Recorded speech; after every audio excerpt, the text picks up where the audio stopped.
Welcome to iDream media. So obesity ఇది ఒక universal problem. అయితే దీనికోసం చాలా రకాల డైట్స్ ఉన్నాయి. మరి ఈ డైట్స్ గురించి ఆయుర్వేద వైద్య నిపుణులు ఏం చెప్తున్నారు, ఒబెసిటీని అసలు ఎలా తగ్గించుకోవాలి, పూర్తి ఇన్ఫర్మేషన్ తెలుసుకుందాం. మనతో పాటు ఉన్నారు ప్రముఖ ఆయుర్వేద వైద్య నిపుణులు డాక్టర్ లక్ష్మి అన్నదాత గారు. మ్యామ్ నమస్తే అండి. నమస్తే అండి. జనరల్గా నేను మిమ్మల్ని ఇది ఒక ఆయుర్వేదం డాక్టర్ లాగా కన్సిడర్ చేసి అడగట్లేదు, మీకు ఇటు అలోపతిలో కూడా మీకు అనుభవం ఉంది కాబట్టి అడుగుతున్నాను. ఈ ఒబెసిటీ అనేది పెద్ద ప్రాబ్లం, యూనివర్సల్ ప్రాబ్లం. ఎందుకు అసలు ఈ ఒబెసిటీ ఇంత పెరిగిపోయింది? ఒబెసిటీ దాని గురించి మాట్లాడుకోవాలంటే బేసిక్గా మన ఇండియన్ అంటే ఏషియన్, సౌత్ ఏషియన్ కాంటినెంట్లోనే మనకి కొంత జెనెటిక్ ప్రీడిస్పోజిషన్ అంటాం. అంటే జీన్స్ పరంగా మనకి కాస్త ఫ్యాట్ అక్యుములేషన్ ఎక్కువ ఉండే అవకాశం ఉంది. ఎస్పెషల్లీ మీరు గమనించి ఉండొచ్చు, బాగా సన్నంగా ఉన్న వాళ్ళు కూడా వాళ్ళు కొంత టమ్మీ అనేది ఉంటుంది. అంటే గట్లో పేగుల చుట్టూ ఉండేటువంటి ఫ్యాట్, మిసెంట్రిక్ ఫ్యాట్ అంటాం, అది కొంచెం ఎక్కువ ఉండే అవకాశం ఉంది. సో బేసిక్గా మనకి జెనెటిక్ ప్రీడిస్పోజిషన్ అనేది ఒకటి కారణం. ఇక రెండోది మన ఫుడ్ హ్యాబిట్స్. మనము ఎంతైతే ఫుడ్ ఇంటేక్ ఉంటుందో, ఇప్పుడు అంటే చాలా ఎక్కువ ఫుడ్ వేరియేషన్స్ వచ్చేసినాయి. దాంతోపాటుగా ఫాస్ట్ ఫుడ్, జంక్ ఫుడ్ అనేది అఫ్కోర్స్ ఒబెసిటీ అనగానే ప్రతి ఒక్కళ్ళు చెప్పేది ఇదే, but I don't want to go in to that. ఇంకొక అసలు బేసిక్ రీజన్ ఏంటి, మనం ఎందుకు వెయిట్ ఎక్కువ అవుతున్నాము అనేది తెలుసుకుందాం. ఎస్పెషలీ డైటింగ్స్ చేసే వాళ్ళ గురించి కూడా ఇది ఒక కాషన్గా మనం మాట్లాడుకుందాం ఈరోజు. సో ఏంటంటే చాలామంది వెయిట్ తగ్గటం కోసము అంటే బరువు తగ్గాలని రకరకాలైనటువంటి యాక్టివిటీస్ చేస్తారు. ఎస్పెషల్లీ డైట్ అనగానే వాళ్ళందరూ ఫస్ట్ గుర్తొచ్చేది కార్బోహైడ్రేట్స్ తగ్గించాలి, రెండోది వాటర్ డైట్ అని, ఫ్రూట్ డైట్ అని, ఇక రకరకాల పేరు తీసుకుంటే చాలా ఫ్యాన్సీ పేర్లు అయితే ఉన్నాయి. సో వీటన్నిటికన్నా ముందుగా గ్రహించుకోవాల్సింది ఏంటంటే ఫస్ట్ మీ బేసిక్ మెటబాలిజం అనేది కరెక్ట్గా ఉందా లేదా అని చూసుకోవాలి. అదేవిధంగా బాడీలో న్యూట్రియంట్స్ అనేవి కూడా సప్లిమెంట్ న్యూట్రియంట్స్, మన బాడీ అనేది అనేక రకాలైన పోషకాలు ఉంటాయి. మనం తీసుకునే ఆహారం ఏదైనా సరే అది మన body carbohydrates, fats and proteins కింద, విటమిన్స్, మినరల్స్ అందులో ఉండేటువంటి పోషకాల కింద బాడీ గ్రహించుకోవటం జరుగుతుంది. మీరు ఏ ఆహార పదార్థమైనా తీసుకోండి, అది రైస్ తీసుకోండి, రోటీ తీసుకోండి, పిజ్జా తీసుకోండి, బర్గర్ తీసుకోండి, సమోసా తీసుకోండి, ఉప్మా తీసుకోండి, ఏది తీసుకున్నా కూడా బేసిక్గా 3 కాంపోనెంట్సే: కార్బోహైడ్రేట్స్, ప్రోటీన్స్ అండ్ ఫ్యాట్స్.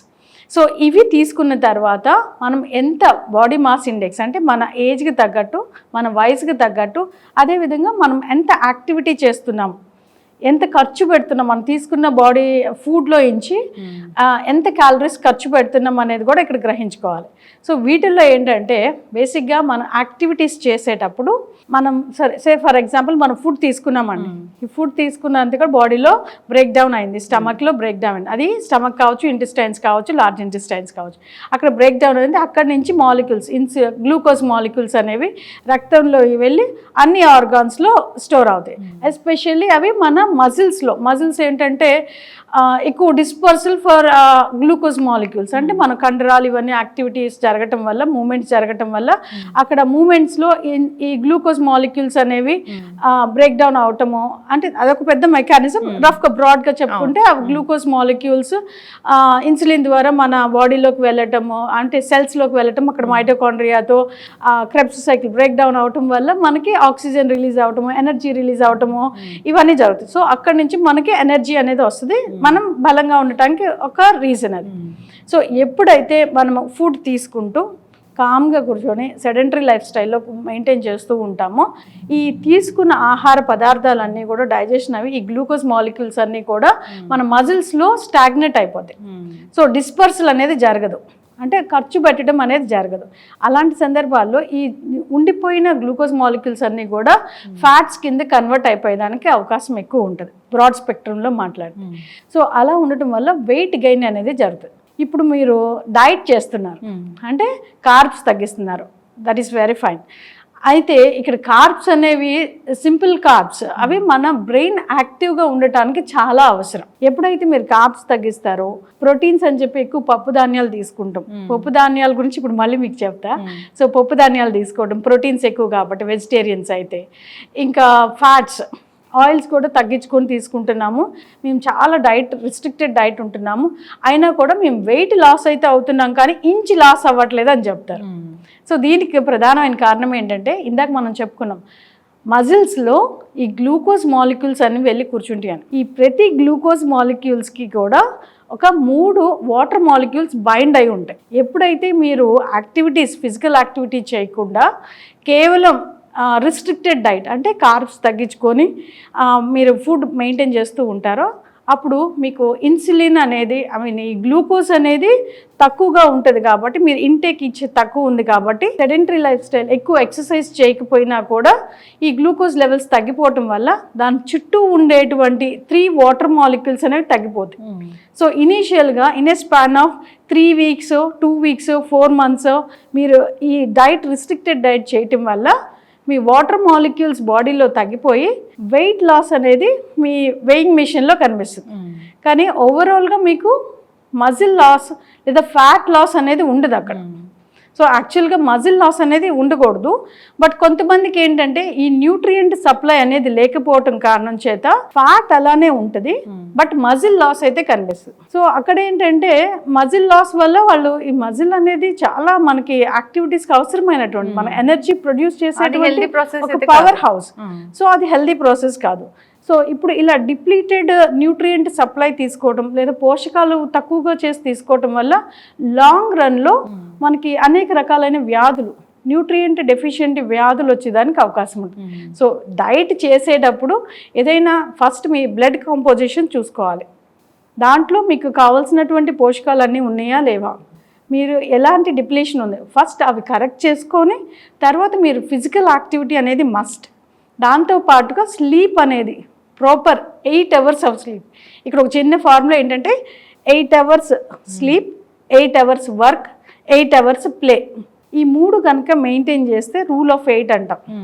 ఇది మెయింటైన్ చేయగలిగినట్లయితే త్వరగా వెయిట్ లాస్ వితౌట్ ఈ ఫ్యాన్సీ డైట్స్ ఏం పాటించకుండా త్వరగా మనం వెయిట్ లాస్ ఈ చిన్న లాజిక్ కనుక మనం పట్టుకోగలిగితే త్వరగా healthy weight loss and sustainable weight loss అనేది ఉండేదానికి అవకాశం ఉంటుంది. ఖచ్చితంగా మ్యామ్. అయితే చాలామంది కూడా జనరల్గా చాలా రకాల ఇప్పుడు వెయిట్ లాస్ కోసము చాలా రకాల డైట్స్ వచ్చాయి, మీరు అన్నట్లుగా చాలా రకాల సెంటర్స్ కూడా వచ్చాయి. అలా వెళ్ళడం ఇలా తగ్గిపోదాం అనుకోవడము, షార్ట్ టర్మ్లో ఇన్ని కేజెస్ ఆఫ్ వెయిట్ తగ్గుతామని వాళ్ళు యాడ్స్ ఇవ్వడం, వీళ్ళు జాయిన్ అవ్వడం అనేది జరుగుతుంది. అలాంటి వాళ్ళకి జనరల్గా చాలామంది నేను కూడా వెయిట్ తగ్గాలనుకుంటే ఏదో ఒకటి యాడ్ చూసేసి దానికోసం ట్రై చేస్తూ ఉంటాను. అలాంటి వాళ్ళకి జనరల్గా ఏం చెప్తారు? ఒక డైటీషియన్ కానీ ఒక వెయిట్ లాస్కి వెళ్దాం అనుకుంటే కానీ మనం ఎట్లా చూస్ చేసుకోవాలి, ఎట్లా సెలెక్ట్ చేసుకోవాలి సార్? రైట్, అంటే చాలామంది తెలుసుకోవాల్సిన చాలా అవసరమైనటువంటి క్వశ్చన్ అడిగారు లక్ష్మి గారు. సో ఇందులో ఏంటంటే మీరు మీ ఏజ్ గ్రూప్ ఏంటి, మీ బాడీ రిక్వైర్మెంట్స్ ఏంటి, అంటే మీ ఫిజికల్ యాక్టివిటీ ఎంత ఉంటుంది మీ బాడీలో. విమెన్ అనుకోండి, ప్రెగ్నెంట్ ఉమెన్ ఉన్నారా, పోస్ట్ డెలివరీ ఉన్నారా, యంగ్ అడల్ట్ ఉన్నారా, లేదా మెనోపాజ్లో ఉన్న విమెన్ ఉన్నారా, వాళ్ళ ఫిజికల్ యాక్టివిటీ ఎంత ఉంది, అంటే వాళ్ళ గ్లూకోజ్ ఎంత ఖర్చు పెడుతున్నారు అనే దాన్ని బేస్ చేసుకొని వాళ్ళకి ఏమన్నా కరెక్షన్స్ చేయాల్సినటువంటి ఫ్యాక్టర్స్ ఉన్నాయా, అంటే బ్లడ్లో ఏమైనా డెఫిషియన్సీస్ ఉన్నాయా, లేదా ఇన్ఫ్లమేటరీ కారకాలు ఉన్నాయా. కొంతమంది ఏంటంటే హార్మోనల్ ఇంబ్యాలెన్స్ ఉండటం వల్ల కూడా, అంటే మన బ్రెయిన్లో ఒక హైపోథాలమస్ అని ఒక ఆర్గన్, అక్కడ నుంచి పిట్యూటరీకి కొన్ని స్టిమ్యులస్ వెళ్తుంది, అక్కడి నుంచి మిగతా ఆర్గాన్స్ అనేవి కూడా లైక్ ప్యాంక్రియాస్ కానివ్వండి, ఎడ్రినల్ కిడ్నీ పైన ఉండేటువంటి గ్లాండ్ కానివ్వండి, ఓవరీస్ ఫిమేల్లో ఓవేరియన్ గ్లాండ్ కానివ్వండి, ఇట్లాంటి అన్నిటి కూడా ఒక ఇంటర్ రిలేటెడ్ లింక్ ఉంటుంది అనమాట. సో ఇన్సులిన్ సెక్రీషన్ అవ్వాలి అన్నా కూడా మనకి హైపోథాలమస్ నుంచి కొన్ని స్టిమ్యులస్ పిట్యూటరీ నుంచి రావాల్సిన అవసరం ఉంటుంది. సో ఎప్పుడైతే ఈ హెచ్పిఓ అంటే pituitary, hypothalamus, pituitary and ovary, ఈ హెచ్పిఓ యాక్సిస్లో లేదా ఓవరాల్ ఈ ఎండోక్రైన్ సిస్టంలో ఎక్కడైనా డిస్ట్రప్షన్ అనేది జరిగినట్లయితే మెటబాలిజం కూడా కొంత హ్యాంపర్ అయ్యేదానికి అవకాశం ఉంటుంది. సో అందువల్ల ఫ్యాట్ అక్యుములేషన్ లేదా డైజెషన్ సరిగ్గా జరగకపోవటం వల్ల ఇంకొకటి ఇక్కడ ఒక ముఖ్యమైన విషయం తెలుసుకోవాల్సింది ఏంటంటే, చాలామంది ఫుడ్ తీసుకున్న తర్వాత అందులో ఎసిడిక్ ఫ్యాట్స్, అంటే మన జంక్ ఫుడ్ కానివ్వండి, ఫాస్ట్ ఫుడ్స్ కానీ, ఇవన్నీ ఏంటంటే మనం తీసుకున్న ఫుడ్ ప్రాపర్గా డైజెస్ట్ అవ్వాలి, అందులో ఉన్న న్యూట్రియంట్స్ మనకు రావాలని మనం తీసుకునే food, that is the purpose of eating food. So ఎప్పుడైతే మనం ఫుడ్ తీసుకుంటామో అందులో ఉండే ఈ జంక్ ఫుడ్స్ కనుక తీసుకున్నట్లయితే ఎస్పెషల్లీ అందులో రిఫైన్డ్ ఫ్యాట్స్ ఉంటాయి. అండ్ రిఫైన్డ్ కార్బ్స్ ఉంటాయి బాగా, సూపర్ రిఫైన్డ్, లైక్ ఎక్కువగా మైదా అని చెప్తారు. సో ఈ మైదా ఏంటంటే మనకి త్వరగా డైజెస్ట్ అవ్వదు. ఫాడ్ మ్యాప్స్ అంటాం, అంటే ఈజీగా అవి ఫర్మెంటబుల్ ఫుడ్స్ అనమాట.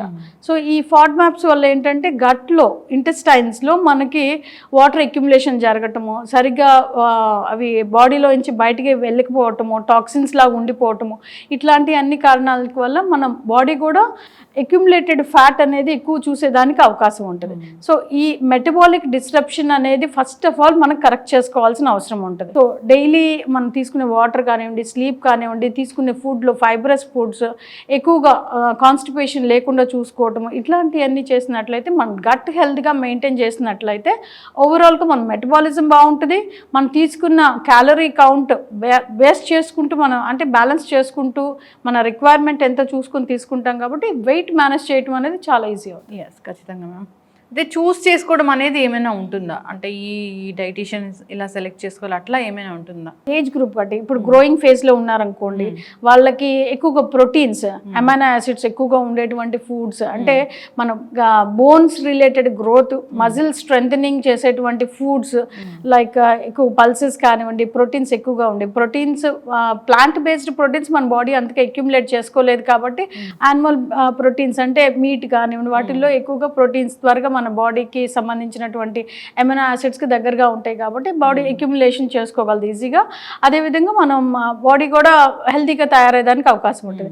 అదే women of certain age group వచ్చేసారు, adult age group, say like 30s to 50 మధ్యలో ఉన్నవారు అనుకోండి, వాళ్ళకి ఎంత calorie count, say like per కేజీకి వచ్చేసి 130 milligrams ఆఫ్ ఫుడ్ కార్బ్స్ తీసుకోవాలని ఒకటి ఉంటుంది అనమాట. సో మనం తీసుకునేది 3 times మీల్ తీసుకుంటాము. అందులో కూడా ఎస్పెషల్లీ సౌత్ ఇండియన్స్, మన తెలుగు వాళ్ళం అయితే ఎక్కువగా రైస్ తీసుకుంటాం. అందులో కూడా రైస్ పోర్షన్ ఎక్కువ ఉంటుంది, వెజిటేబుల్ పోర్షన్ తక్కువగా ఉంటుంది, అంటే ఫైబరస్ పోర్షన్ కానీ న్యూట్రియంట్ పోర్షన్ తక్కువ ఉంటుంది. సో ఇది తీసుకున్నప్పుడు మనం ఎంత కన్సంప్షన్ చేస్తున్నాము, మనం యాక్టివిటీ పెంచుకుంటున్నామా లేదా అనేది చూసుకున్నట్లయితే బ్యాలెన్స్డ్ డైట్.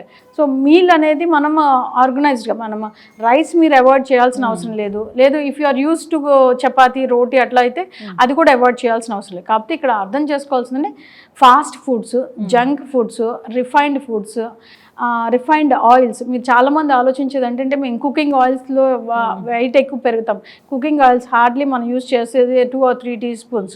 కాబట్టి ఇప్పుడు ఎప్పుడైతే ఫాస్ట్ ఫుడ్, జంక్ ఫుడ్స్, లేదంటే మ్యానుఫ్యాక్చర్ చేసినట్టు ప్యాక్డ్ ఫుడ్స్ అంటాం, రెడీ టు ఈట్స్, మనం పేపర్ చింపగానే మనం హ్యాపీగా తీసుకోవడానికి పొటాటో చిప్స్ కానివ్వండి, ఇట్లాంటి ప్యాక్డ్ ఫుడ్స్ తీసుకోవడం వల్ల ఏంటంటే వాటిలో ఎక్కువగా సాచురేటెడ్ ఫ్యాట్స్ ఉంటాయి, అవి పాలీ అన్సాచురేటెడ్ ఫ్యాట్స్ ఎక్కువగా ఉంటాయి, అందులో ప్రిజర్వేటివ్స్ ఉంటాయి. ఇవన్నీ కూడా మన మెటబాలిజంని డిస్టర్బ్ చేస్తాయి. కాబట్టి అక్కడ మెటబాలిజం సరిగ్గా జరగక అవి తీసుకున్న కార్బ్స్ అన్ని అక్యుములేట్ అయిపోవడం కారణం చేత అదంతా మనకి ఫ్యాట్ అక్యుములేషన్కి, మళ్ళీ ఒబేసిటీకి దారితీస్తుంది. ఈ ఒబేసిటీ నుంచి ఫీమేల్ అయితే ఇక పీసీఓడి కానివ్వండి, ఇన్ఫర్టిలిటీ కానివ్వండి, థైరాయిడ్ ప్రాబ్లమ్స్, ఇక అనేక రకాలైన ప్రాబ్లమ్స్, ఒబేసిటీ రిలేటెడ్ ప్రాబ్లమ్స్ అన్నీ కూడా వచ్చేదానికి అవకాశం. ఎస్, ఖచ్చితంగా మ్యామ్, చాలా చక్కగా చెప్పారు. ఒబేసిటీ రావడానికి అసలు ప్రధానమైన కారణాలు ఏంటని. కారణాలు అయితే చాలానే ఉన్నాయి. సో డైట్ ఎలా తీసుకోవాలంటే డైట్ మీరు చెప్పిన విధంగా పాటించి తీసుకోవాలని కోరుకుందాం. మన మీద మనకు అవగాహన ఉండాలి, మన మెటబాలిజం ఎలా ఉండాలి, ఎలా ఉంది ఏంటి అనేది తెలుసుకొని దాని ప్రకారం డైట్ ఫాలో అవుతే మంచిగా ఉంటుంది. సో చాలా చక్కటి ఇన్ఫర్మేషన్ మ్యామ్. మీరు అన్నట్లుగానే 1 day 2 daysలో ఏదో మిరాకిల్ జరగదు ఈ డైట్స్ పాటిస్తే కనుక. ఇక్కడ ఇంకో 1 day 2 day అంటే ఇంకోటి గుర్తొచ్చింది. యాక్చువల్గా ఇప్పుడు ఫ్యాట్ అనేది తగ్గాలి అని అనుకున్నాం అనుకోండి, ఈ ఫ్యాట్ సెల్ అనేది మీరు యాక్టివిటీస్ చేస్తున్నారు అప్పుడు కూడా గ్రాడ్యువల్గా ఫ్యాట్ స్ట్రింక్ అవుతూ వస్తుంది. ఓవర్ నైట్లో ఫ్యాట్ బర్న్ అయిపోయి ఇది క్రయోథెరపీస్ అని రకరకాల థెరపీస్ వస్తున్నాయి. సో ఈ ఫ్యాట్ సెల్స్ అంటే గ్రాడ్యువల్గా స్ట్రింక్ అవుతూ వస్తాయి. ఒక్క ఫ్యాట్ సెల్ పూర్తిగా డిసింటిగ్రేట్ అయిపోవాలంటే at least it will take 7 to 8 years. So అందుకని ఇది ఫ్యాట్ ఒబేసిటీ తగ్గటం అనేది is a slow and continuous process. So మీరు వెయిట్ లాస్ అవ్వాలి, సస్టైనబుల్ వెయిట్ లాస్ అవ్వాలి అన్నప్పుడు మీరు తీసుకునే ఆహారం, బ్యాలెన్స్డ్గా డైట్, ఫైబరస్ ఫుడ్స్, అదేవిధంగా sleep, physical activity and dehydration, ఇవన్నీ కూడా మెయింటైన్ చేసుకుంటూ రావాల్సిన అవసరం ఉంది. ఖచ్చితంగా మ్యామ్, చాలా చక్కటి ఇన్ఫర్మేషన్. ఇదొక పెద్ద సబ్జెక్ట్. సో ఈరోజు ఒక 10 minutes 15 minutes మాట్లాడినంత మాత్రం ఇది అయిపోయేది కాదు. సిరీస్ లాగా మాట్లాడదాం. కాంప్లికేషన్స్ ఏం వస్తున్నాయి, ఎట్లా తగ్గించుకోవాలి ఒబెసిటీ త్రూ, అంతే కదా. చిన్నపిల్లల్లో కూడా ఈ ఊబకాయం చాలా పెద్ద సమస్యగా మారింది. సిరీసే చేద్దాం మ్యామ్. చక్కటి ఇన్ఫర్మేషన్ అండి, ధన్యవాదాలు. Thank you.